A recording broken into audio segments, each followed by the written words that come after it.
Hello, hello. Are you not losing weight on your GLP-1? Are you taking Ozempic, Wegovy, Mounjaro, Zepbound, or any of the other GLP-1s and you're not losing weight? Well, then this video is for you. I have lost 27 pounds on Mounjaro.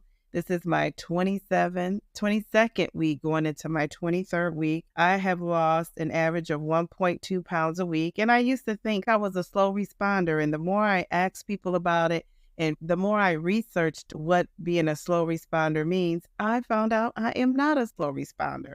I'm actually going at the pace that I should be going at, according to my doctor and Eli Lilly as well. So I'm pretty excited about that. I've only been on 2.5 milligrams and 5 milligrams. So I'm not someone who's been on 7.5 and 10 and 12, and I've lost 27 pounds. I've been on the lower doses, which are supposed to get your body used to going up into those larger doses where you see the big weight loss. So I have lost about 9% of my weight, which is great. When I think about it like that, it gives me hope. I'm pretty proud of myself. So knowing what you know about me and my journey, hopefully is something you can relate to as well.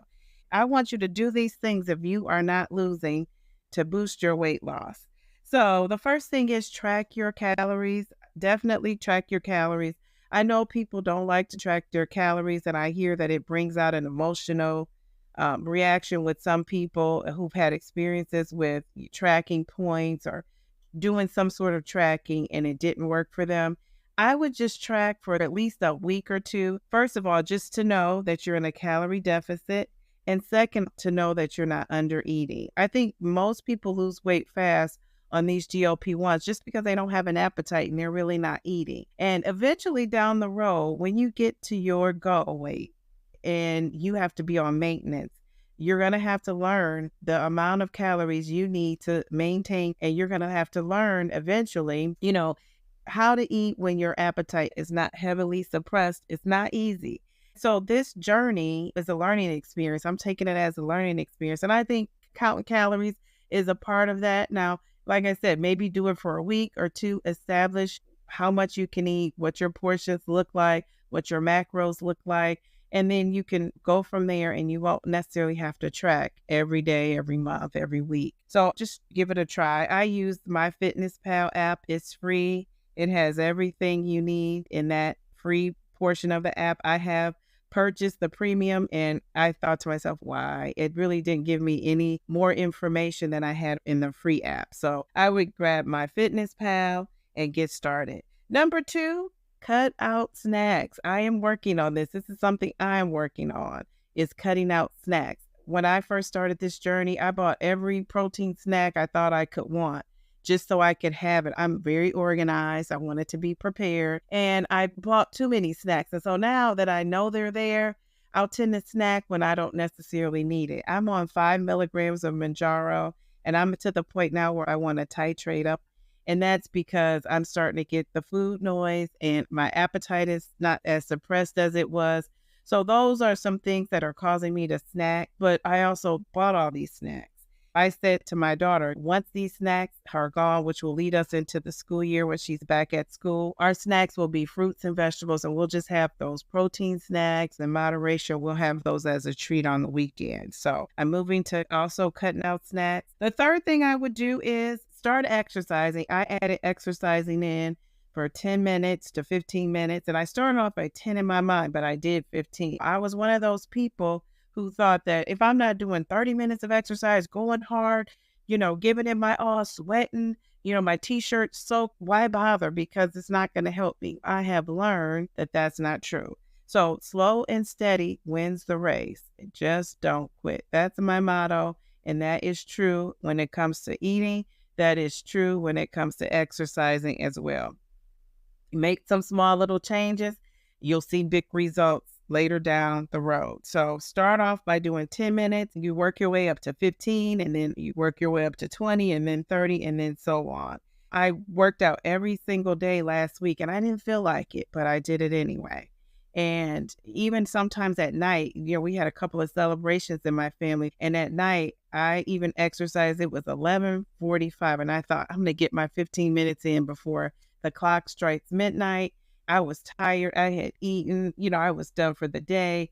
And I made that commitment to myself and I followed through with that. So add that exercise in there. I think that will get you going. Start off small. Don't try to move mountains. Just go one step at a time, 10 minutes. Start with that. Number 4 is add an electrolyte to your weight loss journey. Whatever electrolyte that is. Personally, I love LMNT. I use that. I'll put the link in the description. I have a little referral code. I absolutely love it. The watermelon salt is my favorite. I use that to suppress my appetite and to replenish from using the restroom constantly. I'm always going to the restroom.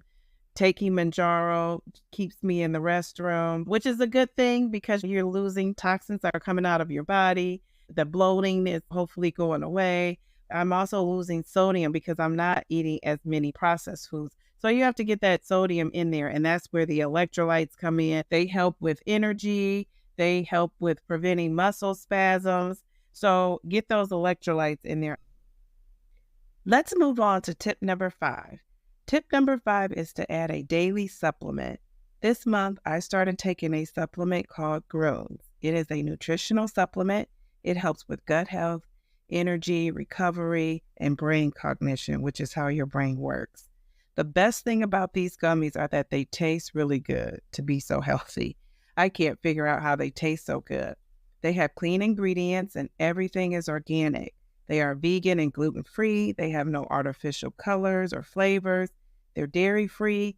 They have whole foods, fruits, vitamins, minerals, super mushrooms, and antioxidants. They have 6 grams of fiber in them. Having that 6 grams of fiber is really going to get your bowels moving. They come in a small packet and they are designed to fit right into your purse, your book bag, or pocket. If you are interested, I will leave a link in the description. Give Grooms a try. Tip number 6, add other fiber sources to your diet.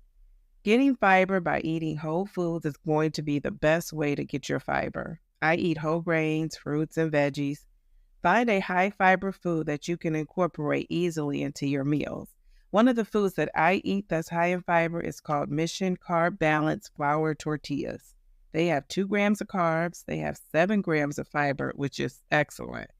They have 70 calories, no sugar, and they are keto friendly. This is a quick way to add 17 grams of fiber into your diet. And I usually eat these with my chicken chipotle bowl. Instead of getting the chipotle burritos, I use these to make my own burrito. I also use them with tuna. I make a tuna wrap. I make turkey wraps. I put my turkey in there with cheese and mustard. And on those days that I have fresh veggies on hand, I add lettuce, tomatoes, onions, sometimes cucumbers to the wrap. It's just such a quick and easy way to add 17 grams of fiber to my meal. Last but not least, tip number 7 is to titrate up. If you are like me, you have not titrated up very much.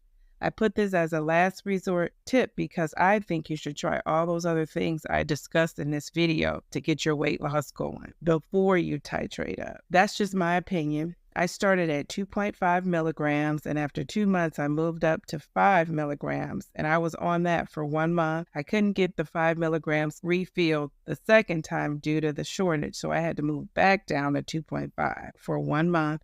Then I moved back up to 5 milligrams. I am currently taking the 5 milligram injection and I'm experiencing a little bit of a stall. I have incorporated all those things, tracking my calories, cutting out snacking, adding exercise, adding electrolytes, and adding a supplement. I'm still just kind of cruising along, not really losing a lot, but not really gaining either, which is another non-skill victory, so I'll take that. As a result of not really losing, and having the food noise and not much appetite suppression, I have decided to titrate up to 7.5 milligrams. And I'm excited about that. My doctor has approved it and I am ready. I start the 7.5 milligrams in about 2 weeks from now. I'll have to let you know. how it goes. By the time I start 7.5, it will be exactly 6 months, which is perfect to go into my 6 month on a higher dose. Did I say I'm excited? Because I am. I just can't wait. I'm excited to see what the 7.5 does to my body. So those are the things that you can incorporate today to lose weight on a GLP-1. I hope this has been helpful. Please subscribe to my channel and watch my other videos. Hit that like button, leave a comment in the comment section, and I'll see you in the next video. Remember, slow and steady wins the race. Just don't quit.